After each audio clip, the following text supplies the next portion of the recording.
Во время своего визита в Брюссель Павел Латушко дал интервью ряду ведущих мировых СМИ.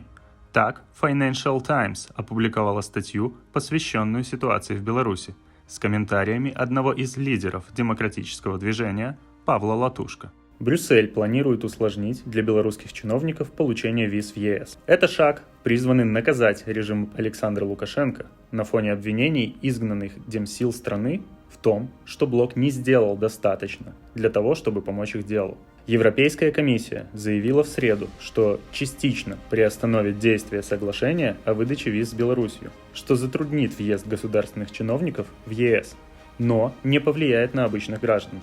Давление началось после того, как Лукашенко этим летом способствовал нелегальной миграции в страны ЕС, позволив тысячам мигрантов проникнуть в Литву, Латвию и Польшу из Беларуси. Брюссель заявил, что поток людей был обусловлен согласованной Минском схемой оказания давления на восточный фланг ЕС.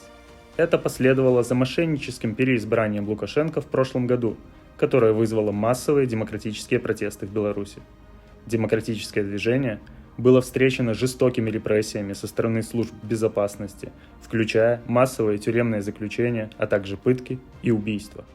ЕС ввел некоторые экономические санкции против Минска в июне, после того, как режим принудительно посадил самолет Ryanair, чтобы задержать оппозиционера на борту.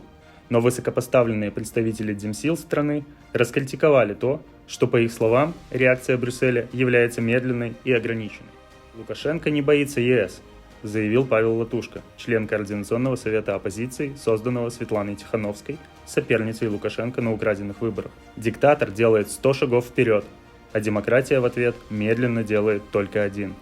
ЕС не реагирует всерьез на гибридную войну, которую ведет Минск, добавил он. В европейской стране преступник удерживает власть и убивает людей. Это Саддам Хусейн в Европе. Объявляя об изменении визовой политики, вице-президент Европейской комиссии Маргаритис Схинас заявил, что этот шаг стал сильным сигналом, который является предельно ясным.